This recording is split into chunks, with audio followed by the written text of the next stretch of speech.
እየጾምክ ነውን? እንግዲያውስ መጾምህን በተግባር አሳየኝ።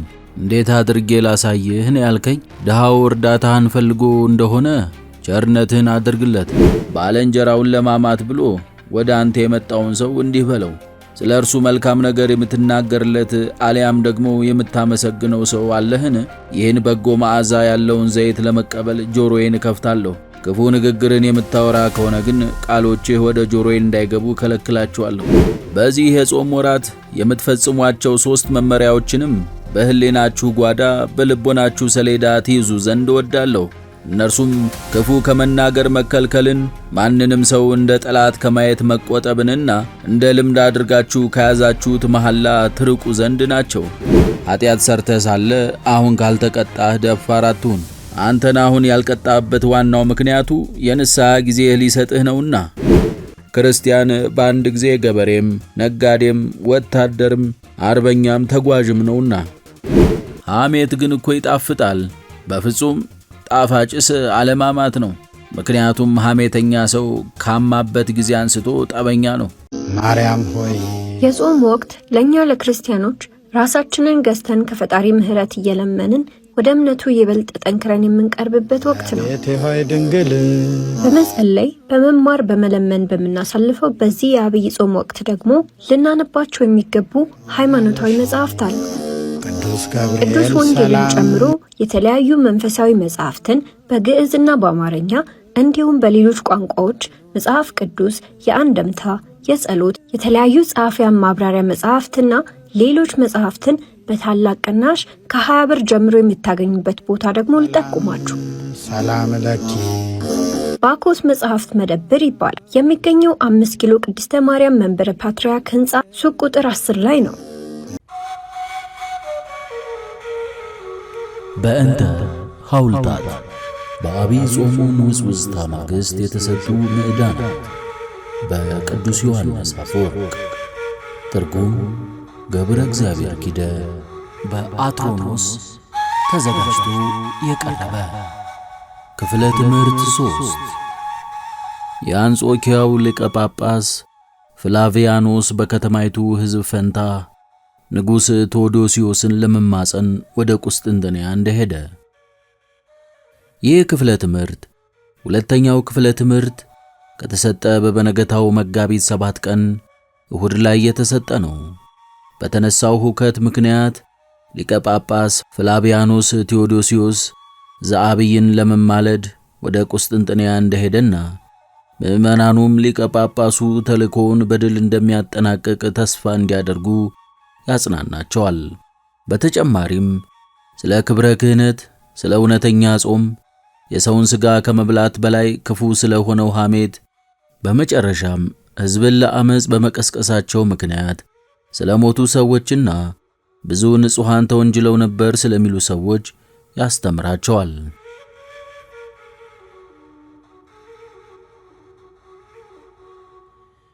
በጉዞ ምክንያት ከመምህራችን የተለየውን ያን መንበር ስመለከት በአንድ ጊዜ ደስ እሰኛለሁ፣ አለቅስማለሁ። የማለቅሰው አባታችን ከኛ ጋር ስለሌለ ነው። ደስ የምሰኘው ግን እኛን ለመጠበቅ ብሎ ስለሄደ ይህን የሚያህል ሕዝቡን ከንጉሥ ቁጣ ለመታደግ ስለተጓዘ ነው። እዚህ ላይ ለእናንተ ጌጥ አለላችሁ፣ ለእርሱም አክሊል አለው። ጌጥ አለላችሁ ያልሁት ይህንን የመሰለ አባት ስላላችሁ ነው። አክሊል አለው ያልሁት ደግሞ ልጆቹን በጣም ስለሚወድና ይህንን ልክ ጌታችን ኢየሱስ ክርስቶስ እንዳደረገው በተግባር ስለገለጸው ነው። መልካም እረኛ ነፍሱን ስለ በጎቹ ያኖራል የሚለውን ቃል ተምሮ ምንም እንኳን እንዳይሄድ የሚያደርጉት ብዙ ምክንያቶች የነበሩት ቢሆንም ለሁላችንም ነፍሱን እንኳን ሊሰጥ እንደሚችል አውቆ ይህንን በተግባር ለመፈጸም ሄደ። ዳግመኛም አንደኛ በዕድሜው ሸምግሏል። ሲቀጥል ሰውነቱ ደክሟል። ሶስተኛ እጅግ ይበርዳልና ወቅቱ አስቸጋሪ ነው። አራተኛ ለቅዱሱ በዓል ለበዓለ ትንሣኤው አብሮን መሆን ነበረበት። ከእነዚህ ሁሉ ምክንያቶች በተጓዳይ ደግሞ አንዲቷ እህቱ በጠና ታማለች። ነገር ግን የዝምድናውን፣ የእርጅናውን፣ የሰውነቱን ድካም፣ የወቅቱን አስቸጋሪነት፣ የጉዞውን አድካሚነት ምክንያት ሁሉ ናቀው። ከዚህ ሁሉ ምክንያት ይልቅም እናንተንና የእናንተን ደህንነት መረጠ። እነዚህ እንዳይሄድ ሊያግዱት የሚችሉ ነገሮችን ሰባብሮ ሄደ። እንዲያውም አረጋዊው ሰው ጌታችን ኢየሱስ ክርስቶስ ለእኛ ሲል ራሱን አሳልፎ ከሰጠ ይህን የሚያህል ብዙ ሕዝብ እንደተከሰሰ እያወቅን እንዲህ ለማድረግ ካልተዘጋጀንና በእጃችን ስለተሰጡን ምዕመናን ደህንነት ስንል መከራ ካልተቀበልን የሚደረግልን ይቅርታ ወይም ምሕረት እንደምን ያለ ነው? አሁንም ይቀጥላል።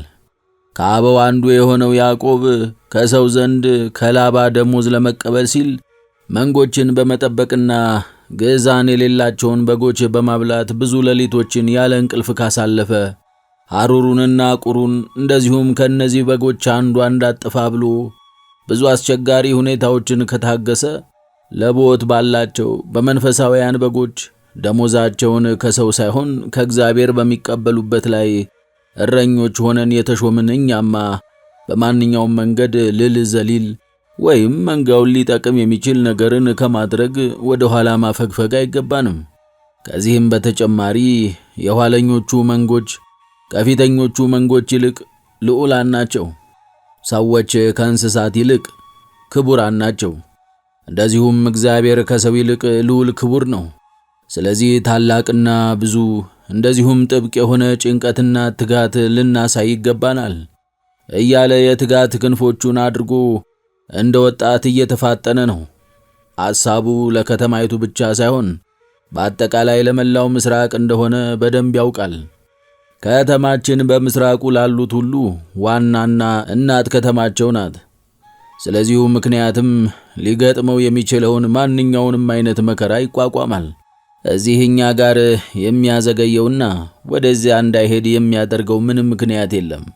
እግዚአብሔር እንዲህ ያለ ቆራጥነትንና ትግሃንን አይንቅምና ዳግመኛም አገልጋዩ እንበለ ፍሬ ጻማ ያላንዳች የድካም ውጤት ባዶ እጁን ይመለስ ዘንድ አይፈቅድምና በጎ ተስፋ ሊኖር ይችላል ብዬ እተማመናለሁ።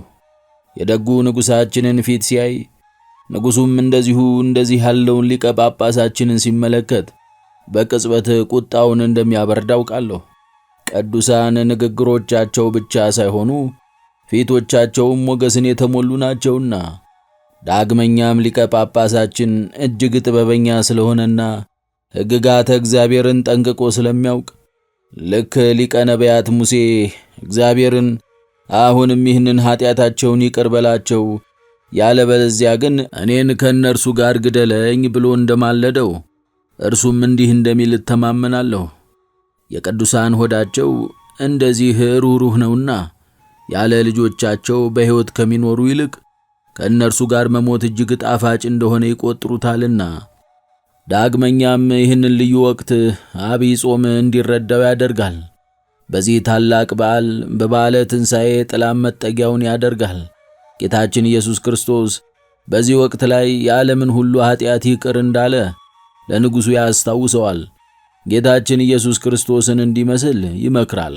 ዳግመኛም 1000 መክሊትና 100 ዲናር ዕዳ ስለነበረባቸው ሰዎች ምሳሌ ይዘክራል።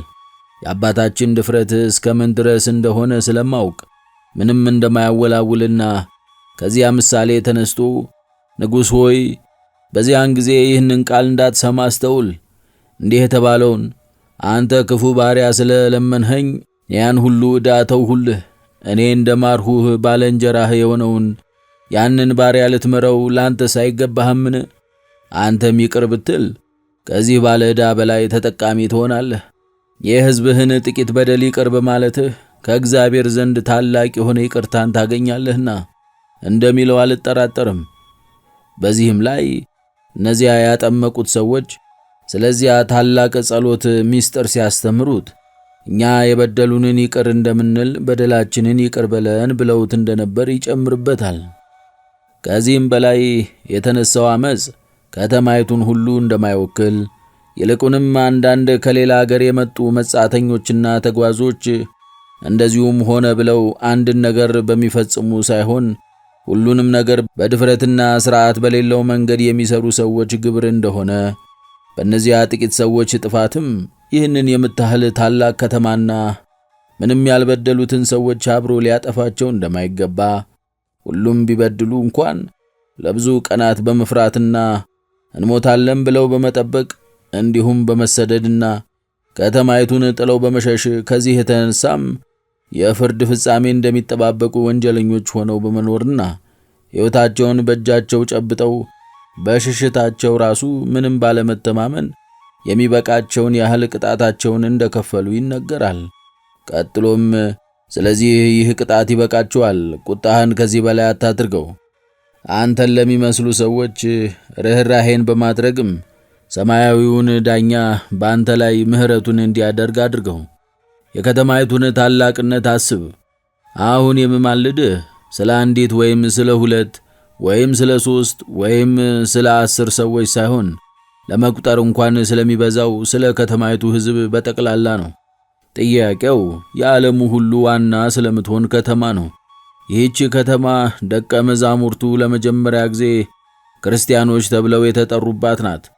ስለዚህ ክርስቶስን አክብረው ይህንን ለሁሉም ሰዎች ተወዳጅና ጥዑም የሆነ ስምን ያከበረችውን ከተማንም አክብራት። ይህች ከተማ የሐዋርያት ማረፊያ ነበረች፣ የቅዱሳን ማደሪያ ነበረች። በገዢዎቿ ላይ ስታምጽም ይህ የመጀመሪያውና ብቸኛዋ ነው። ዳግመኛም ያለፉ ጊዜያት በሙሉ የከተማይቱ አኳኋን ምን ይመስል እንደነበር የሚመሰክር ነው። ምናልባት ከተማይቱ በተደጋጋሚ አመጽን የምትቀሰቅስ ብትሆን ኖሮ ለዚህ ጥፋቷ ማስተማሪያ የሚሆን እንደዚህ ያለ እርምጃ ሊወሰድባት ይችል ነበር። በታሪኳ ሁሉ ይህ የመጀመሪያው ከሆነ ግን አመጹ የተነሳው በክፉ ሰዓትና በድንገት እዚያ በደረሱ ሰዎች እንጂ ከከተማይቱ ጠባይ የተነሳ እንዳልሆነ ግልጽ ነው ብሎ ይማጸናል።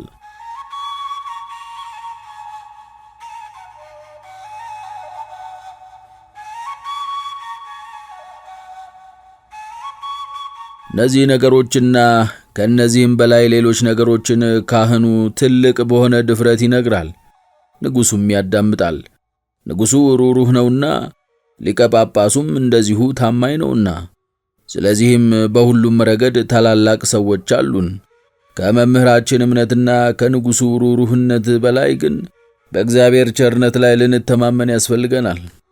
ምክንያቱም ንጉሡ ሲማለድና ሊቀ ጳጳሱ ሲማልድ የሊቀ ጳጳሱ አንደበት መናገር እንደሚገባው እንዲናገርና የንጉሡን ልብ ለማለስለስ የሚባለውን ነገር ለመስማት ልቦናውን እንዳዘጋጀና የሚመጣውንም ምሕረትሽ እንዲል እግዚአብሔር በመካከላቸው ይገባል።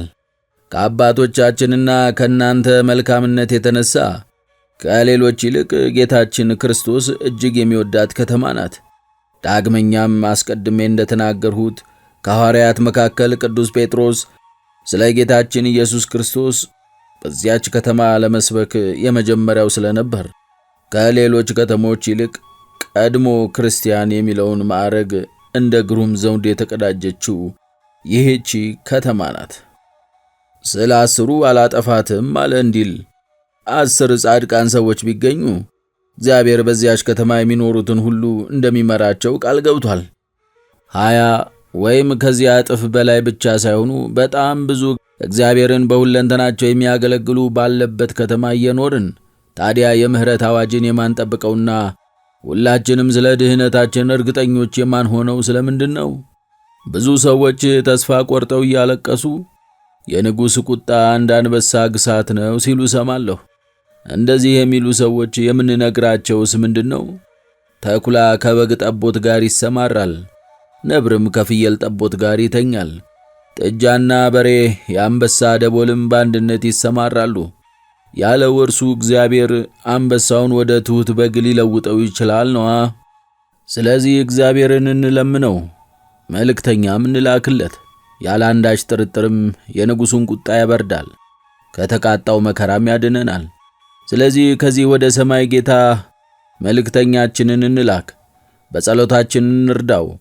ባዘነ ልቦናና በተሰበረ መንፈስ ጸሎታችንን ማቅረብ ከቻልን የቤተ ክርስቲያን ማኅበር ምዕመናን በጣም ብዙ ማድረግ ይችላሉ። ውቅያኖስ መሻገር አያስፈልግም። ረዥም የእግር ጉዞ ማድረግም አይጠበቅብንም።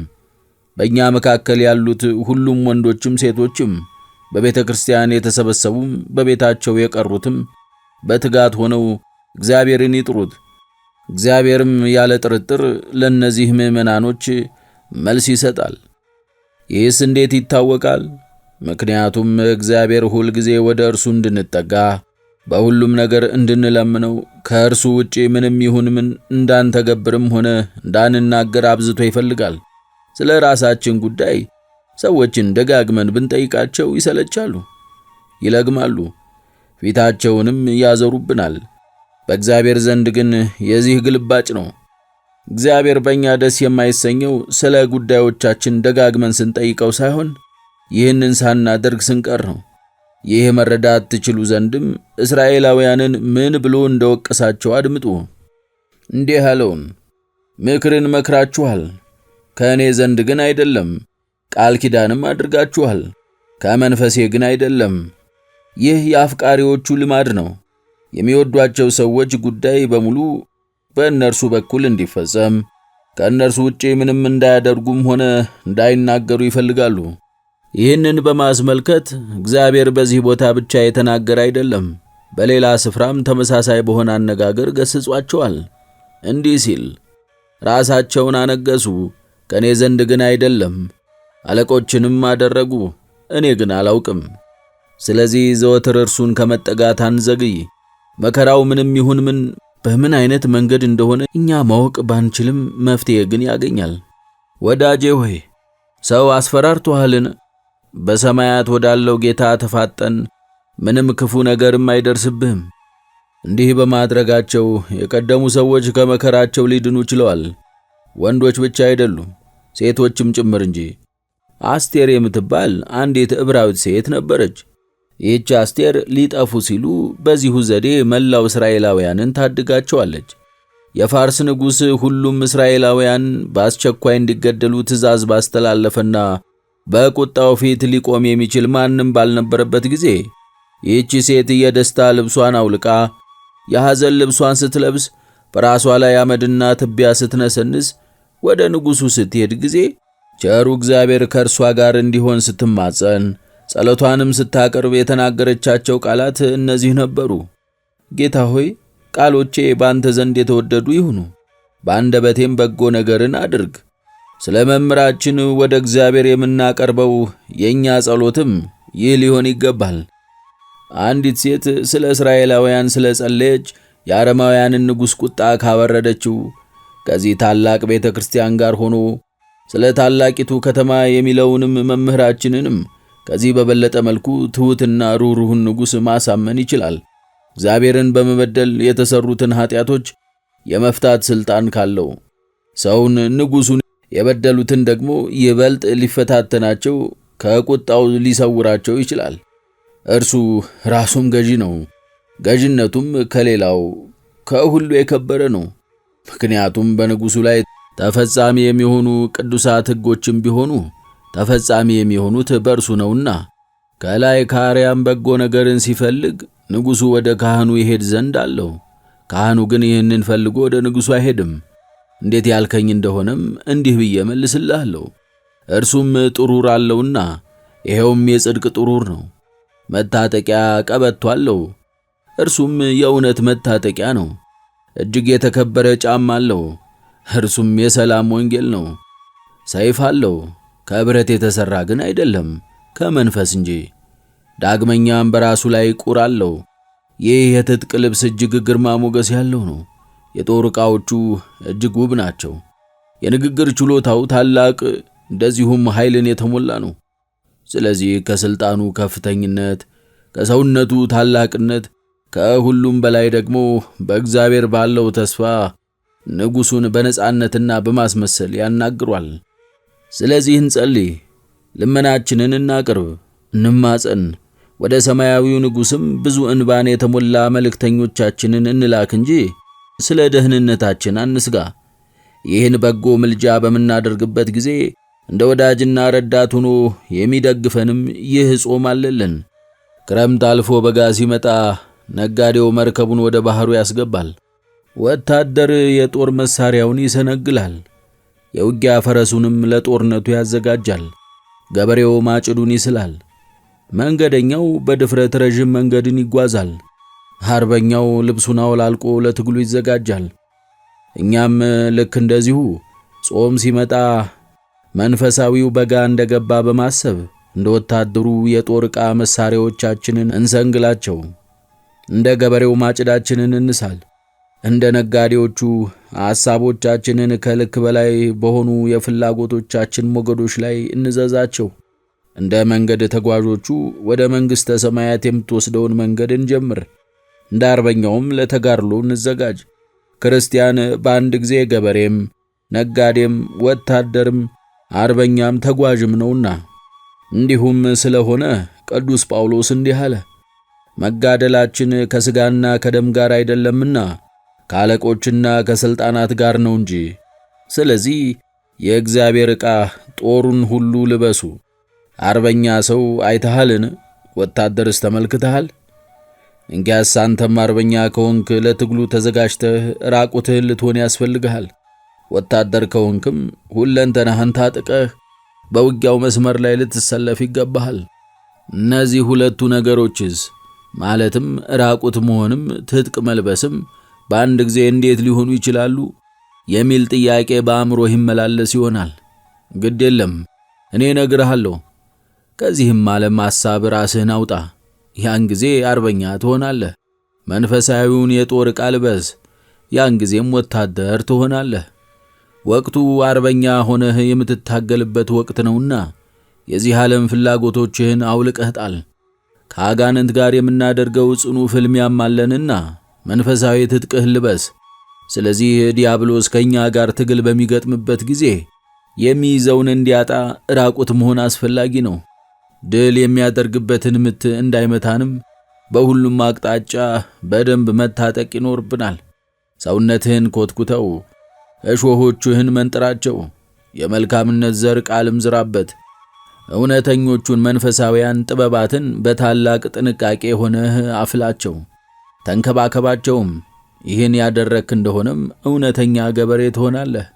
ይህን ስታደርግም ተወዳጁ ጳውሎስ እንዲህ ይልሃል፣ የሚደክመው ገበሬ ፍሬውን ከሚበሉት መጀመሪያ እንዲሆን ይገባዋል። እርሱ ራሱ ይህንን ዘዴ ይጠቀምበት ነበር። በመሆኑም ለቆሮንቶስ ክርስቲያኖች ሲጽፍላቸው እንዲህ አለ፣ እኔ ተከልሁ፣ አጶሎስም አጠጣ፣ ነገር ግን እግዚአብሔር ያሳድግ ነበር።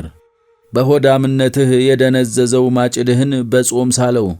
ወደ መንግሥተ ሰማያት የምትወስደውን መንገድ ተመልከታት። ውጣ ውረድ ያለባት ጠባብና መከራ የበዛባት መሆኗን አስተውለህ በእርሷ ሂድ።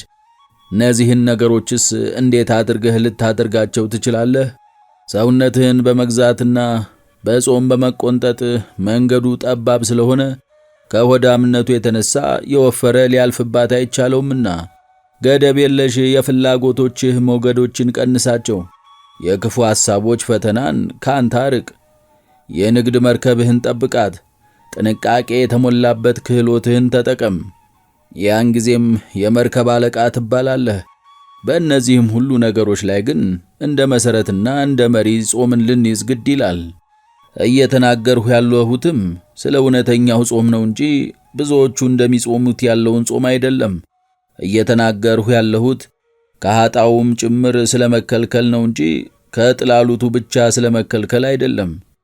የጾም ጠባይዋ እንደዚህ ነውና በጨዋታ የሚታገል ማንም ቢሆን እንደሚገባ አድርጎ ባይታገል የድሉን አክሊል አያገኝም እንደተባለ እንደሚገባው አድርገው ካልጾሙ በቀር የሚተገብሯትን አታድናቸውም።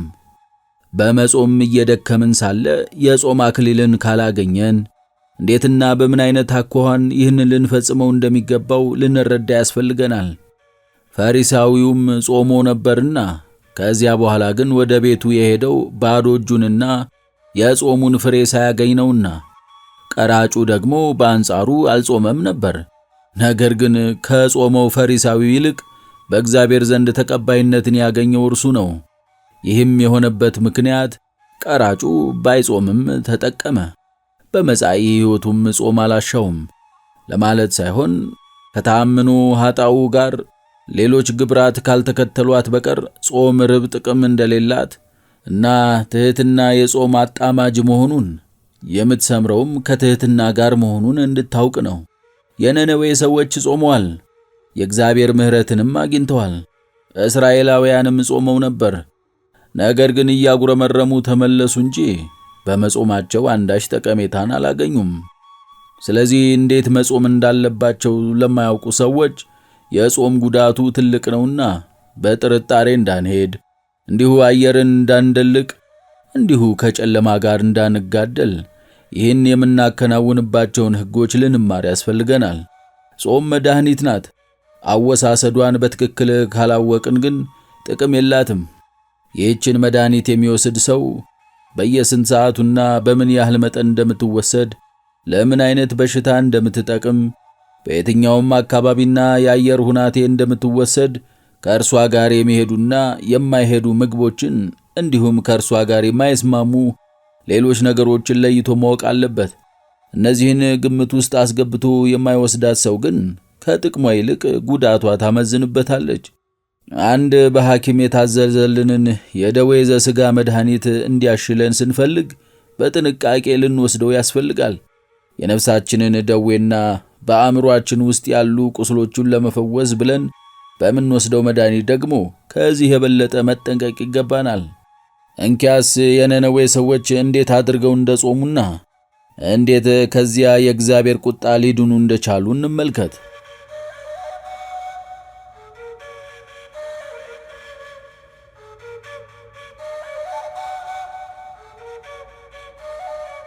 ሰዎችና እንስሶች፣ ላሞችና በጎች አንዳችም አይቅመሱ ይላል ነቢዩ።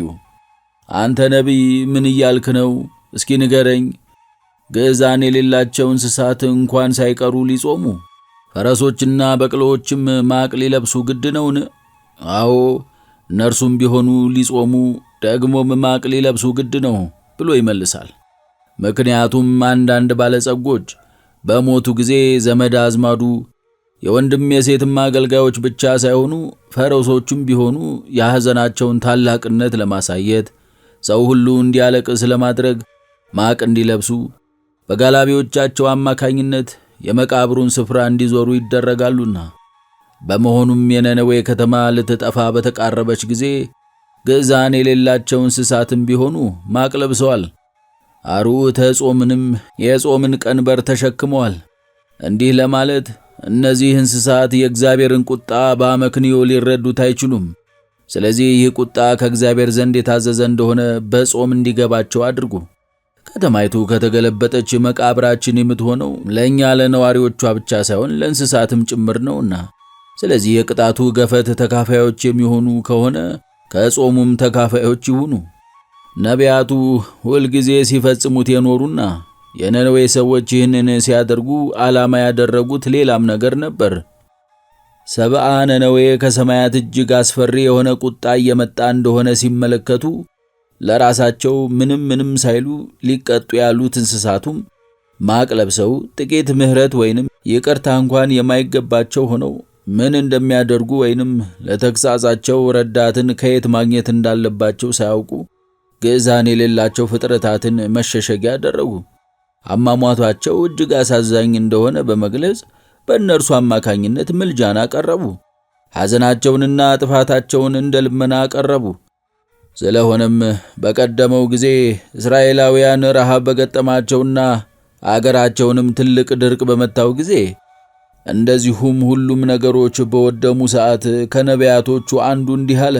ጊደሮች ከምሽጋቸው ጠፉ፣ ማሰሪያ የላቸውምና የላምም መንጎች እጅግ ጮኹ። እንስሶችም ሁሉ ወደ ላይ ወደ አንተ አንጋጠጡ፣ ፈሳሹ ውሃ ደርቋልና። ሌላ ነቢይም ከድርቁ የተነሳ እያለቀሰ እንዲህ ብሏል። ዋላ ደግሞ በምድረ በዳ ወለደች፣ ሳርም የለምና ግልገሏን ተወች። የሜዳ አህዮችም በወና ኮረብታ ላይ ቆመዋል፣ እንደ ድራጎንም ወደ ነፋስ አለከለኩ። ልምላሜም የለምና ዓይኖቻቸው ጠወለጉ። ዳግመኛም ነቢዩ ኢዩኤል ዛሬ እንዲህ ሲል ሰምታችሁታል። ሙሽራው ከልፍኙ ሙሽራይቱም ከጫጉላዋ ይውጡ፣ ጡት የሚጠቡትን ሕፃናት ሰብስቡ። እንግዲህ እንጠይቅ፣ እንዲህ ሕፃናት እንዲጸልዩ የሚጠሯቸው ስለምን ምክንያት ነው? ለአቅመ አዳምና ለአቅመ ሔዋን የደረሱ ሰዎች ሁሉም የእግዚአብሔርን ቁጣ ስለቀሰቀሱ እነዚያ በደል በማይሰራበት ዕድሜ ላይ ያሉ ሕፃናት የተቆጣውን እግዚአብሔርን ይለምኑት ሲል ነው። ነገር ግን አስቀድሜ እንደተናገርኩት ይህ ታላቅ የሆነውን የእግዚአብሔርን ቁጣ በምን ምክንያት እንደቀረ ማየት አለብን። እናስ በጾማቸውና ማቅ በመልበሳቸው ብቻ ነበረን? እንዲህስ አንልም። ሁለንተናዊ ሕይወቶቻቸው ስለተቀየረ ነው እንጂ እንላለን። ይህስ ከመቼ ጀምሮ ያሳዩት ነው? ገና ነቢዩ ከመናገሩ አንስቶ። ምክንያቱም ስለ እግዚአብሔር ቁጣ ስለ ጾማቸው የነገረን እርሱ ስለ ዕርቃቸውና የመታረቃቸው ዋናው ምክንያቱ ምን እንደሆነ ሲነግረንም እንዲህ ብሏል። እግዚአብሔርም ሥራቸውን አየ። ምን አይነት ሥራቸውን ነው? መጾማቸውን ነውን? ወይስ ማቅ መልበሳቸውን? እግዚአብሔር ያየው ይህንን አይደለም። እነዚህን ሁሉ ነጥቦች አልፎ እንዲህ ብሎ ይጨምርልናል። እግዚአብሔርም ያደርግባቸው ዘንድ በተናገረው ክፉ ነገር ተጸጽቶ አላደረገውም። እንግዲህ ከዚህ ቁጣ ያዳናቸው በእነዚህ አሕዛብ ላይ እንዲራራና ምሕረቱን እንዲሰጣቸው ያደረገው የሕይወታቸው ለውጥ እንጂ ጾማቸው እንዳልሆነ ታያለህን? እነዚህን ነገሮች የምናገራቸው ግን ጾምን ለማንኳሰስ ብዬ አይደለም፣ ጾምን እንድናከብር ነው እንጂ። ጾምን ማክበር ማለት ከምግብ ሥጋ መከልከል ብቻ ሳይሆን ከምግባረ ኀጢአትም ጭምር ነውና። ጾምን ይበልጥ የሚያቃልለው ሰው እየጾምኩ ነው ብሎ ራሱን ከምግብ ብቻ የሚከለክል ሰው ነውና። እየጾምክ ነውን? እንግዲያውስ መጾምህን በተግባር አሳየኝ። እንዴት አድርጌ ላሳይህ ነው ያልከኝ? ድሃው እርዳታህን ፈልጎ እንደሆነ ቸርነትህን አድርግለት። የጠላኸውን ሰው ስታየው ፈጥነህ ታረቀው። ባልንጀራህ ክብርን አግኝቶ ስታይ አትቅና። መልከ መልካም ሴትን ስታይ ለዝሙት ሳትመኛት እንዲሁ አልፋት ሂድ። አፋችን ብቻ ሳይሆን ዓይናችንም፣ ጆሮአችንም፣ እግራችንም፣ እጃችንም በአጠቃላይ የሰውነታችን ሕዋሳት በሙሉ ሊጾሙ ይገባልና። እጆች ከንጥቂያና ከንፉግነት ይጹሙ። እግሮች የኀጢአት ትርኢቶችን ለማየት ከመፋጠን ይጹሙ። ዓይኖች በውጫዊ ውበት ላይ ከመተከል ወይንም እንግዳ በሆኑ መልኮች ምክንያት ከመቅበዝበዝ ይጹሙ። ማየት የዓይኖች ምግብ ነውና። እናም የሚታየው ነገር ክፉ ወይንም ሥርዓት የለሽ ከሆነ ጾምን ያረክሳል፣ ነፍስንም ያውካል። የሚታየው ነገር በጎ ከሆነ ግን ጾምን የሰመረች ያደርጋታል። በጾም ምክንያት ነውር ከሌለባቸው ምግቦች ተከልክለን ሳለ በዓይኖቻችን ነውር የሆኑትን ነገሮች የምንነካ ከሆነ እጅግ ሞኝነት ነው። ሥጋን ከመብላት ተከልክለሃልን? እንግዲያውስ በዓይኖችህ አድርገህ አመንዝራነትን፣ ሴሰኝነትን አትብላ። ጆሮም ይጹም። የጆሮ ጾምም ሐሰተኛ ወሬ አትቀበል። እንዲህ ለሐሰተኛ ወሬን ሐሜትን አለመስማት ነው። አንደበትም ከከንቱ ንግግሮችና ከዘለፋ ይጹም። አዕዋፋትንና ዓሦችን ከመብላት ተከልክለን ሳለ ወንድሞቻችንን ግን የምንነክሳቸውና የምንበላቸው ከሆነ ምን ጥቅም አለው? ክፉ የሚናገር እርሱ የወንድሙን ሥጋ ይበላል፣ የባልንጀራውንም ሰውነት ይነክሳል። እንዲህም በመሆኑ ተወዳጁ ጳውሎስ እርስ በርሳችሁ ብትነካከሱና ብትበላሉ እርስ በርሳችሁ እንዳትጠፋፉ ተጠንቀቁ በማለት አስፈሪ ኃይለ ቃልን ተናግሯል። ጥርስህን በሥጋው ላይ አላኖርህም፣ ሐሜትህን በነፍሱ ላይ ተክለህ ግን ቁስሉ ክፉኛ እንዲዛመት አድርገሃል። በሺህ መንገዶችም ራስህንና ወንድምህን እንዲሁም ሌሎች ብዙ ሰዎችን ጎድተሃል። ባልንጀራን በማማትህ ሐሜትህን የሚሰማ ሰው ይበልጥ እንዲያማ አነሳስተኸዋል። እንዴት ያልከኝ እንደሆነም ቀድሞም ቢሆን ክፉ ሰው ከነበረ አሁን ደግሞ በክፋቱ ሌላ ተባባሪ ሲያገኝ ይበልጥ ግድ የለሽ ይሆናልና። ሐሜትህን የሚሰማ ሰው ጻድቅ ከሆነ ደግሞ ይታበያል፣ ይኮፈሳል። የሌሎች ሰዎችን ኀጢአት ሲሰማ ራሱን ከፍ ከፍ ያደርጋልና። ከዚህ ጎን ለጎንም ቤተ ክርስቲያንን በአጠቃላይ ትጎዳለህ። ይህን የሚሰሙ ሰዎች ኀጢአተኛ ነው ብለው የሚያስቡት አንተ የነገርካቸውን ሰው ብቻ ሳይሆን አጠቃላይ ክርስቲያኖችን ወደ መንቀፍ ይፋጠናሉና። ኢአማንያኑ እገሌ እኮ ዘማዊ ነው ወይም ባለጌ ነው በማለት ብቻ አያቆምም። ስለዚያ አንድ ኀጢአተኛ ሰው ከመናገር ይልቅ ክርስቲያኖችን በአጠቃላይ ይነቅፋሉ እንጂ። ከዚህ በተጨማሪም የእግዚአብሔር ክብር እንዲነቀፍ አድርገሃል። እኛ በጎ ምግባር ሲኖረን እንደሚከበር ሁሉ ኀጢአት ስንሰራ ደግሞ ይነቀፋልና ይሰደባልምና። አራተኛ ምክንያት ደግሞ የምታማውን ሰው አዋርደኸዋል።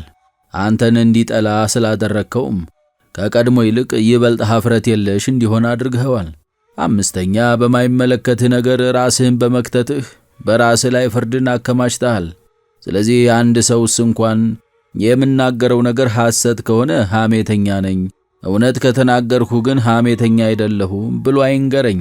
ምንም እንኳን የምትናገረው ነገር እውነት ቢሆንም ይህም ቢሆን ክፉ ነው፣ ወንጀል ነው።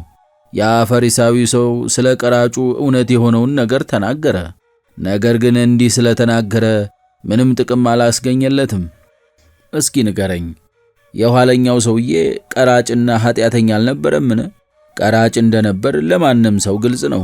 ነገር ግን ፈሪሳዊው ሰው ወንድሙን በማማቱ ምክንያት ከቤተ መቅደሱ አንዳች ረብን ሳያገኝ ተመለሰ። ወንድምህን ማስተካከል ትፈልጋለህን?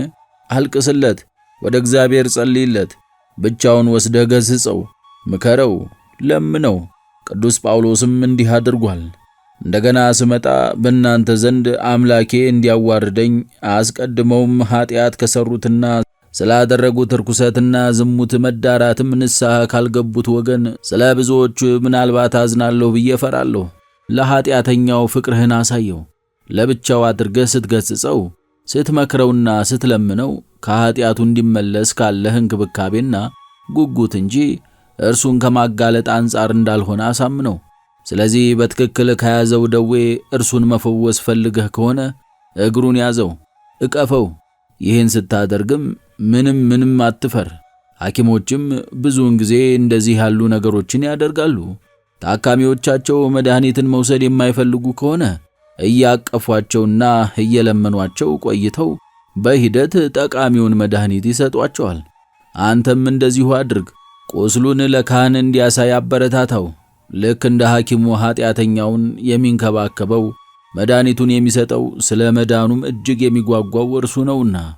ሐሜተኞችን ብቻ ሳይሆን ሌሎች ሰዎች ሲታሙ ብለው የሚያዳምጡትንም ጭምር ጆሮአቸውን እንዲዘጉ፣ ወንድሙን በስውር የሚያማን እርሱን አሳደድሁ ብሎ የተናገረውን ነቢይ እንዲመስሉት እመክራለሁ። ባልንጀራውን ለማማት ብሎ ወደ አንተ የመጣውን ሰው እንዲህ በለው፣ ስለ እርሱ መልካም ነገር የምትናገርለት አሊያም ደግሞ የምታመሰግነው ሰው አለህን? ይህን በጎ መዓዛ ያለውን ዘይት ለመቀበል ጆሮዬን እከፍታለሁ። ክፉ ንግግርን የምታወራ ከሆነ ግን ቃሎችህ ወደ ጆሮዬ እንዳይገቡ ከለክላቸዋለሁ። ይህን ፍግና ቆሻሻ ወደ ጆሮዬ ለማስገባት አልፈቅድልህምና። ወንድምህ ክፉ መሆኑን ብትነግረኝ ግን ምን ይረባኛል? ይልቁንም እንዲህ ስታደርግ ራሴን እንድጎዳና ያለኝን እንዳጣ ታደርገኛለህ። ስለዚህ ስለ ወንድማችን ጥፋት ከምናወራ ይልቅ ስለ ራሳችን ኃጢአት እንጨዋወት። የሠራናቸውን መተላለፎች እንዴት ይቅርታ እንደምናገኝባቸው እንጨነቅ። ስለ ራሳችን ሕይወት እንደዚህ ያለ ትጋትና ምክክር እናሳይ። እስኪ ንገረኝ፣ ስለ ራሳችን ጉዳዮች ምንም ሳናስብ የሌሎችን ሰዎች ኃጢአት ለመመርመር እንዲህ በመፈለጋችን የምናገኘው ይቅርታ ወይንም የሚደረግልን ምሕረት እንደምን ያለ ነው? ሰው ቤት እንዲሁ ዘው ብሎ ገብቶ መመርመርና ቤቱ ውስጥ ምን እንዳለ መበርበር ወራዳና እጅግ አሳፋሪ ተግባር እንደሆነ ሁሉ የሌላ ሰው ሕይወት ምን እንደሚመስል መመርመርም እንደዚሁ የመጨረሻው የጨካኝነት ደረጃ ነው። ከዚህ ሁሉ የከፋው ደግሞ እንደዚህ አይነት ሕይወትን የሚኖሩና የራሳቸውን ጉዳይ የረሱ ሰዎች ይህን ሐሜታቸውን የሚነግሩትን ሰው ለሌላ ሰው እንዳይናገር መለመናቸውና መማጸናቸው፣ እነርሱ እንደዚህ መናገራቸው ግን ተግዛዝ እንደሆነና ተገቢ ሥራን እንደሰሩ አድርገው ማሰባቸው ነው። ይህን ለሌላ ሰው እንዳይናገር የምትማጸነው ከሆነ አስቀድመህ እነዚህን ነገሮች ከመናገር ልትቆጠብ አይገባህም ነበርን? ጉዳዩ በአንተ እጅ እያለ ሚስጥሩ የተጠበቀ ነበር። አሁን ካጋለጥከው በኋላ ግን ለሚስጥሩ መጠበቅ አብልጠ የምትተጋ ሆንክ። የሰማህ ሰው ለሌላ ሰው እንዳይናገር የምትፈልግ ከሆነ አንተው ራስህ ቀድመህ አትንገረው። የጉዳዩን ሚስጥራዊነት ለሌላ ሰው ከገለጥክ በኋላ የነገርከውን ነገር ሚስጥር እንዳያወጣ ብለህ ብታስጠነቅቀውና ብታምለው ግን ግብርህ አፋዊና ረብ የለሽ ነው።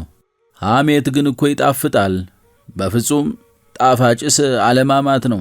ምክንያቱም ሐሜተኛ ሰው ካማበት ጊዜ አንስቶ ጠበኛ ነው፣ ተጠራጣሪ ነው፣ ይፈራል፣ ይጸጸታል። ከዚህም የተነሳ ምላሱን ይነክሳል፣ ይከነክኗል። እንዲህ በፍርሃትና በረዓድ ተይዞ ሳለም ከዕለታት በአንዷ ላይ የተናገረው ነገር ወደ ሌሎች ሰዎች ይዛመታል። ታላቅ የሆነ መከራ እንደዚሁም ረብ የለሽና የማይገባ ጠላትነትን ያመጣበታል። የጉዳዩን ምስጢራዊነት ለሌላ ሰው የማይናገር ሰው ግን ኀፍረተ ዘመኑን ያለ ስጋትና እጅግ ደስ ብሎት ያሳልፋል። እንዲህ ተብሎ እንደተጻፈ የሰማኸው ቃል በአንተ ዘንድ ይሙት፣ እንዲህ ያደረክ እንደሆነ የሚያገኝህ ክፉ ነገር እንደሌለ መን። በአንተ ዘንድ ይሙት ሲል ምን ማለት ነው? አጥፋው፣ ቅበረው፣ ከዚህ በላይ እንዲሄድ አትፍቀድለት፣ ምንም እንዳይንቀሳቀስ አድርገው። ከዚህ ሁሉ በላይ ግን ሰዎች ሐሜትን ሲለማመዱ ታግሰህ እንዳትሰማቸው ተጠንቀቅ። አንተም ድንገት በሆነ ጊዜ ላይ ሐሜትን ብትሰማ የሰማኸውን ቅበረው፣ የተነገረህን አስወግደው፣ ወደ መርሳት ባህር ውስጥ ጣለው። ይህንን ያደረክ እንደሆነም ነገሩን እንዳልሰሙት ሰዎች ሆነ የዚህ ዓለም አጠቃላይህን ሕይወት በሰላምና በጸጥታ ታሳልፋለህ። ሐሜተኞች ከሚያሟቸው ሰዎች በላይ እኛ እነርሱን እንደምንጸየፋቸው ቢያውቁ ኖሮ ከዚያ ጊዜ ጀምሮ እነርሱ ራሳቸው ይህንን ክፉ ጠባይ በተወ ኃጢአታቸውን ባስወገዱ፣ ከዚያ በኋላም እኛን እንደ ታዳጊዎቻቸውና እንደ ረዳቶቻቸው አይተው ባመሰገኑን ነበር። እኛን ማመስገናቸው የወዳጅነታቸው ምልክት እንደሆነ ሁሉ ማማትና ስም ማጥፋትም አሁን ላደበሩት ጠላትነት ቂምና በቀል ጥንትና መሠረት ነውና። ለሐሜት የሚሯሯጥና የሌሎች ሰዎችን ሕይወት በማጥናት የተጠመደ ሰው መቼም የራሱ ሕይወትን መመልከት አይችልምና የሰውን ምስጢር ለማወቅ ከመጓጓትና በሌሎች ሰዎች ጉዳይ ዘው ብሎ ከመግባት ልማድ በላይ የራስህን ጉዳይ የሚያስረሳ ምንም ነገር የለም። ምርምሩ ሁሉ በሌሎች ሰዎች ጉዳይ ጣልቃ መግባት ስለሆነ እርሱን የሚመለከቱ ሁሉም አስፈላጊ ነገሮች ለአደጋ የተጋለጡ ሆነው ይተዋል፣ ችላም ይሉታል። ሰው ትርፍ ጊዜውን የገዛ ራሱን ኃጢአቶች እንደዚሁም እንዴት ሊያስወግዳቸው እንደሚገባ ቢያስብ መልካም ነው። መንፈሳዊ ምንድግናንም ገንዘብ ያደርጋል። ሁልጊዜ በሌሎች ሰዎች ጉዳይ የምትጠመድ ከሆነ ግን የራስህን ክፉ ግብሮች የምታስተውላቸው መቼ ነው? ተወዳጆች ሆይ እንግዲያውስ እንሽሽ። ዋናው የሰይጣን ጉድጓድና ወጥመዶቹን ዘርግቶ አድብቶ የሚቀመጥበት ስፍራ እንደሆነ በማወቅ ሐሜትን እንሽሽ። በራሳችን ጉዳይ ቸልተኞች እንደሆንንና ከዚህም የተነሳ የሚያገኘንን ወቀሳ እጅግ ጽኑ እንዲሆን ሽቶ ዲያብሎስ ወደዚህ አይነት ልማድ ይመራናልና። ከዚህም በላይ ግን ነገሩን እጅግ ከባድ የሚያደርገው ከዚህ በፊት በተናገርነው ነገር መልስ ስለምንሰጥበት ብቻ ሳይሆን በእነዚህ ነገሮች አማካኝነት ወቀሳችን እንዲከብድ በማድረጋችን ራሳችንን ከየትኛውም አይነት ይቅርታ ውጪ ስለምናደርገው ጭምር ነው። የሌሎች ሰዎች ጠባይ መራራነትን የሚመረምር ሰው እርሱ ራሱ ለፈጸማቸው ኃጢአቶች በፍጹም ይቅርታን አያገኝምና። ምክንያቱም እግዚአብሔር ፍርድን የሚፈርደው ከመተላለፎቻቸው አንጻር ብቻ ሳይሆን አንተ በሌሎች ሰዎች ላይ ባስተላለፍከው ፍርድም ጭምር ተነስቶ ነው። እንዳይፈረድባችሁ አትፍረዱ ብሎ ተግሣጽን የሰጠው ለዚህ ነው። የዚያን ጊዜ ላይ የበደልከው ማንኛውም አይነት በደል ብቻውን ሳይሆን በዚሁ በበደልህ ላይ በባልንጀሮቼ ላይ የፈረድከውን ፍርድም ተጨምሮ ታላቅና ይቅር የማይባል ሆኖ ይገለጣልና። ሩሩህ ቸርና ይቅር ባይ ሰው እርሱ የኃጢአቶችን ክምር ቆርጦ ይጥላቸዋልና። መራር ጨካኝና በጥላቻ የተሞላ ሰው ደግሞ በደሎቹን በላይ እየጨመረ ያበዛቸዋልና። እንግዲያውስ ከእርሱ ካልራቀን በቀር ምግባችን አመድ ቢሆንም እንኳን ይህ ምንም እንደማይጠቅመን በማወቅ ሐሜትን ሁሉ ከአንደበታችን እናርቅ። ወደ አፍ የሚገባ ሁሉ ወደ ሆድ አልፎ ወደ ዳሪ እንዲጣል አትመለከቱምን? ከአፍ የሚወጣ ግን ከልብ ይወጣል፣ ሰውንም የሚያረክሰው ያ ነው። በመንገድ እያለፍክ ሳለ አንድ ሰው የሰውን ሰገራ ሲቆሰቁስ ብትመለከተው ይህን በማድረጉ አትገስጸውምን? በሐሜተኞች ላይም እንደዚህ አድርግ። በእጅ የተቆሰቆሰው የሰው ሰገራ በሐሜት የሌሎች ሰዎችን ኃጢአት የመቆስቆስና ንጹሕ ያልሆነ ሕይወታቸውን የማጋለጥ ያህል ሽታ የለውምና ውስጥንም ሆነ ንፋስን አይጎዳምና። ስለዚህ ራሳችንን ከሐሜትና ካሉባልታ ከነቀፋም እናርቅ፣ ባልንጀራችንንም ሆነ እግዚአብሔርን አንማ። ምክንያቱም ብዙ ሐሜቶቻችንን ወደዚህ አይነት እድገት እየተንደረደሩ ነው። ምላሳቸውን ከባልንጀሮቻቸው አልፈው በአምላካቸው ላይ ያላቀቁ ነው። ይህ ምን ያህል ታላቅ ክፋት እንደሆነም አሁን ካጋጠመን ነገር መረዳት ትችላላችሁ።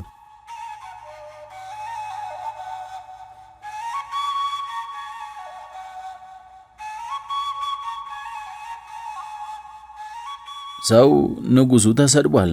እነሆ በዚህ ወንጀል የተባበሩትም ሆኑ በዚህ ግብር ላይ ምንም እጃቸው እንደሌለ የሚያውቁትም እየፈራን እየተንቀጠቀጥን፣ እግዚአብሔር ግን ዕለት ዕለት ይሰደባል።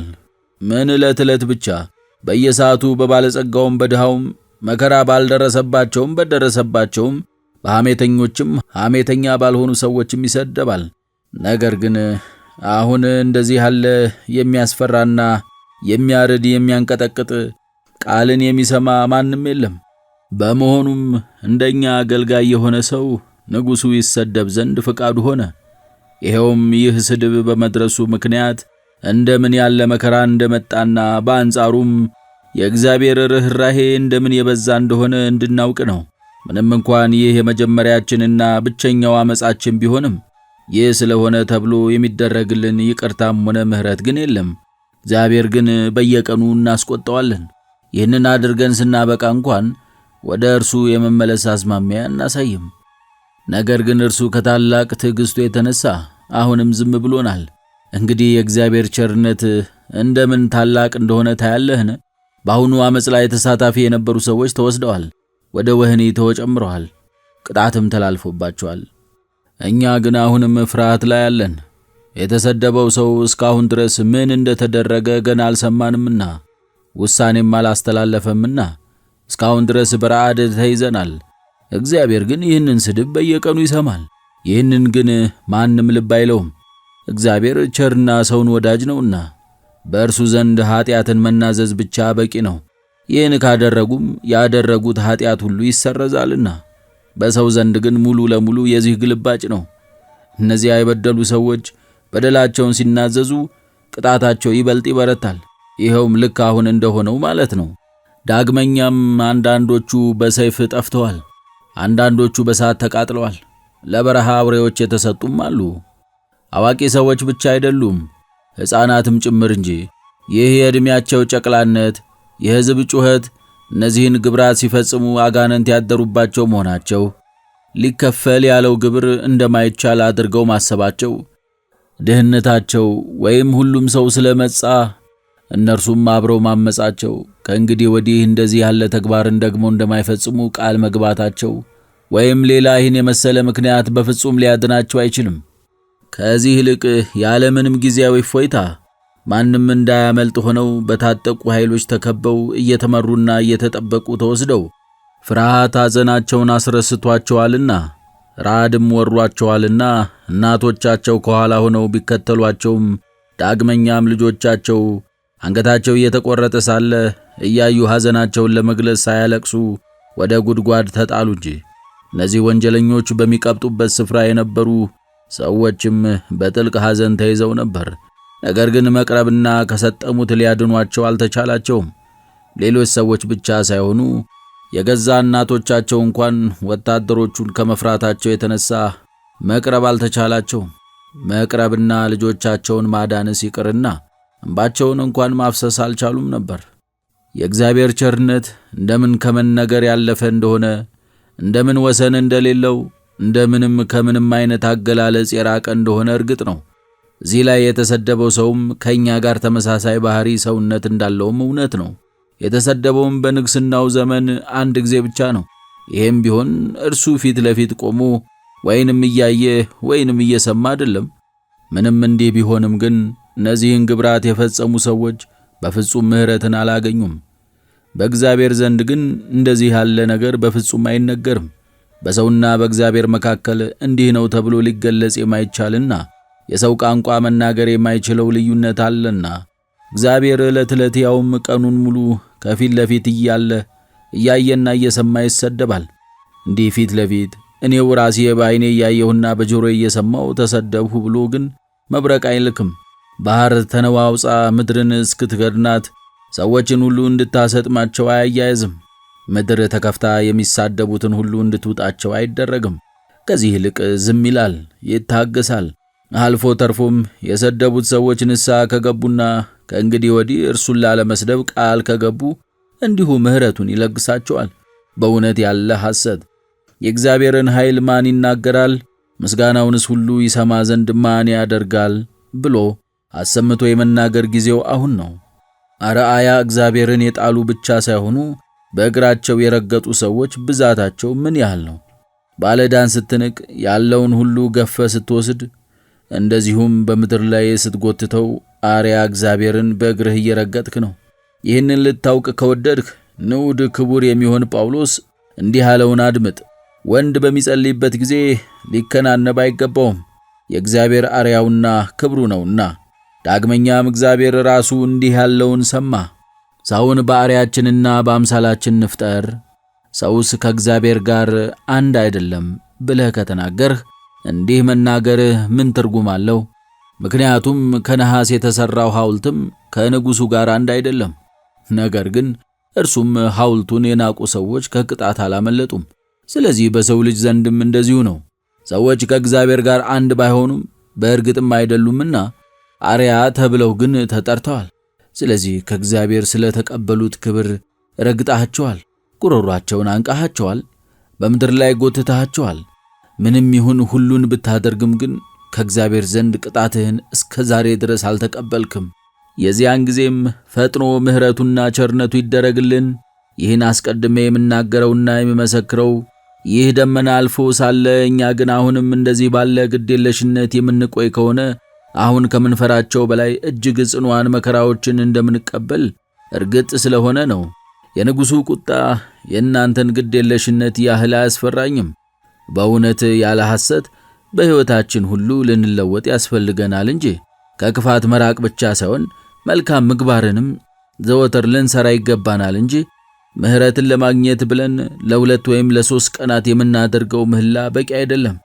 በደዌ ዘሥጋ የታመሙ ሰዎች ሁልጊዜ ጤንነታቸውን ለመጠበቅ የሚረዱ ምግቦችን ካልተመገቡና እንቅስቃሴያቸውን ካላደረጉ በቀር ለ2 ወይም ለ3 ቀናት ብቻ የሚያደርጉት ረፍት ወይንም ረብ ወይም ጥቅም አይሰጣቸውም።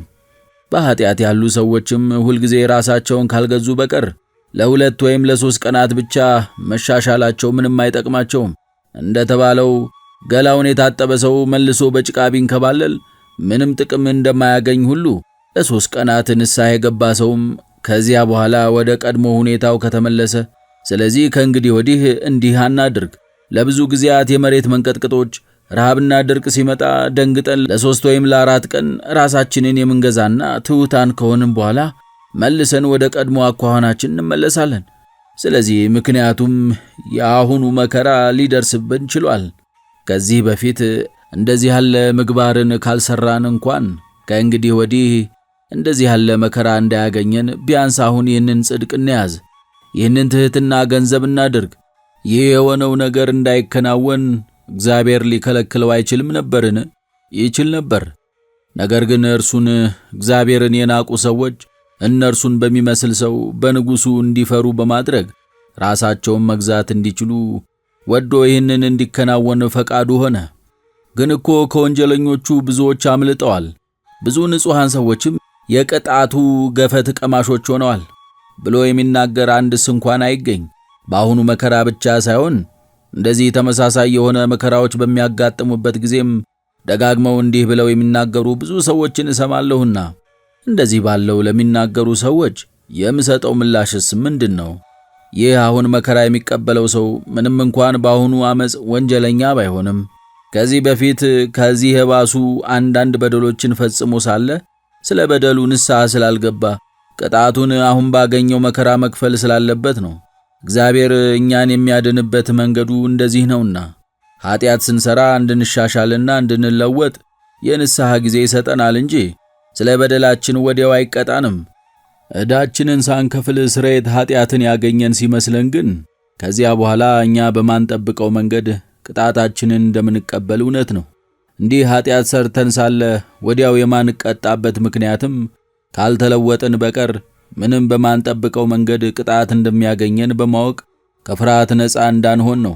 ስለዚህ ተወዳጆች ሆይ እግዚአብሔር በወደደው ጊዜ በወደደው መንገድ መከራ እንደሚያመጣብህ አውቀህም ይበልጥ ልትነቃ ያስፈልግሃል እንጂ ኃጢአት ሰርተህ ሳለ አሁን ካልተቀጣህ ደፋር አትሁን። አንተን አሁን ያልቀጣበት ዋናው ምክንያቱ የንስሐ ጊዜ ሊሰጥህ ነውና። ስለዚህ እገሌ ያለ ወንጀሉ ቅጣት አገኘው፣ እገሌ ደግሞ እንዲህ ወንጀሉን ሰርቶ ሳለ ምንም ሳይቀጣ መለጣ አንበል። እንደነገርኳችሁ ካሁኑ ወንጀል ነፃ ሆኖ ሳለ የተቀጣው ሰው ስለሌላ በደሉ ነው። በአሁኑ ወንጀል ተሳታፊ ሆኖ ሳለ ያመለጠው ሰው ግን ንስሐ ባይገባ ሌላ ወጥመድ ስለሚጠብቀው ነው። ልቦናዎቻችን እንደዚሁ ዝግጁ ከሆኑ እንደዚህ ያለ ቅጣት እንዳያገኘን ዘወትር እየፈራንና እየተንቀጠቀጥን እናስተውላቸዋለን እንጂ ኃጢአቶቻችንን ከቶ አንረሳቸውም።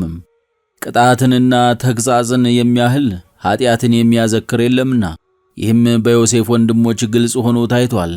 ያ ጻድቅ ሰው ከሸጡትና 13 ዓመታት ካለፉ በኋላ ቅጣት እንዳገኛቸው በመገመትና ስለ ሕይወታቸው በመፍራት ኃጢአታቸውን አስታውሰዋለሁ።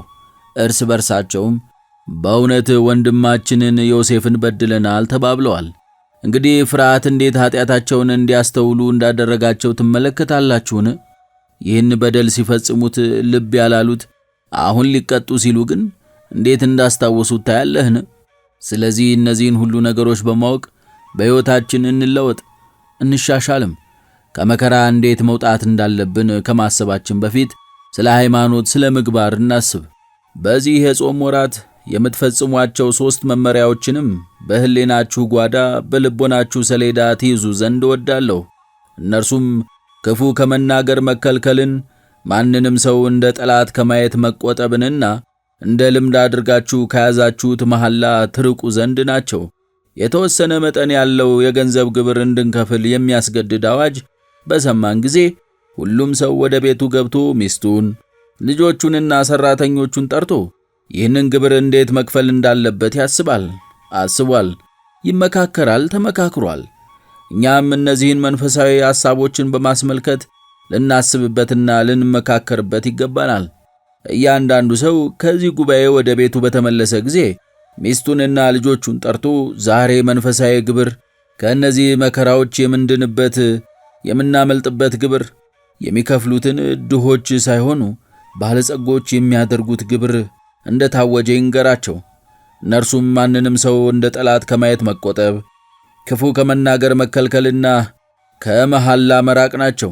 ይህንን እናስተውለው፣ ይህንን እናስበው። እነዚህን መመሪያዎች እንዴት መፍትሄ እንደምንሰጣቸው እንመክርባቸዋለን። ይህን ለማድረግ አስፈላጊውን ጥረት ሁሉ እናድርግ። እርስ በርሳችን እንወቃቀስ። ወደ ወዲያኛው ዓለም ባለ ዕዳዎች ሆነን እንዳንሄድና ከሌላ ሰው ብድራትን እንዳንለምንም የእነዚህ 5ቱ ሰነፎች ደናግላን ዕጣ ፈንታ ጽዋ ተርታ እንዳያገኘን ከዘላለም ሞትም እንድን ዘንድ እርስ በርሳችን እንተናነጽ። ሕይወታችንን እንደዚህ የምንመራት ከሆነ አሁን ካገኘን መከራ እንደምንድን፣ እነዚህን አስፈሪ ሕመሞች እንደምናስወግዳቸው፣ ከዚህ ሁሉ በላይ ደግሞ ሊመጣ ባለው ዓለም በጎ ነገሮችን እንደምናገኝ በእውነት ያለ ሐሰት እነግራችኋለሁ። የመልካም ምግባር መላ አካላቷን አሳያችሁ ዘንድ ይገባኝ ነበር። ነገር ግን ሕግጋቱን በከፊል እየወሰዱ እነርሱንም ወደ ተግባር ማውረዱ ከዚያም ሌሎቹን ወደ ማየት ማለፉ የተሻለ መንገድ እንደሆነ አስባለሁ። በአጨዳ ላይ ያለ ገበሬ እህሉን ከማሳው ባንዴ እንደማይሰበስብ ነገር ግን በጥቂቱ እንደሚሰበስብ ሁሉ እኛም ይህንን ሕግ ለራሳችን ብንወስድና እነዚህን 3 መመሪያዎች በዚህ የዐቢይ ጾም ወቅት ተግባራዊ በማድረግ ብንለማመዳቸውና መልካም ልምዶቻችን ብናደርጋቸው ወደ ተቀሩት ምግባራት በቀላሉ ማለፍ ይቻለናልና። በዚህ መንገድ መንፈሳዊ ጥበብን ገንዘብ ስናደርግም በዚያ ዓለም ሳለን መልካም ተስፋ ያለውን አዝመራ እናፈራለንና በሚመጣውም ዓለም በክርስቶስ ፊት ያለ ፍርሃት በደስታ ተሞልተን እንደምንቆምና እነዚያን ከመንገር በላይ የሆኑ በረከቶችን እንድናገኝ ይረዱናልና። በእውነት ያለ ሐሰት ክብር ወአዘዝ ከባሕሪ አባቱ ከአብ ከባሕሪ ሕይወቱ ከመንፈስ ቅዱስ ጋር አንድ የሚሆን ጌታችን ኢየሱስ ክርስቶስ በቸርነቱና ሰውን በመውደዱ ይህንን ክብር እንድናገኝ ያድርገን። አሜን። አትሮኖስ ቅዱሳት መጻሕፍትን በድምፅ ያንብቡ።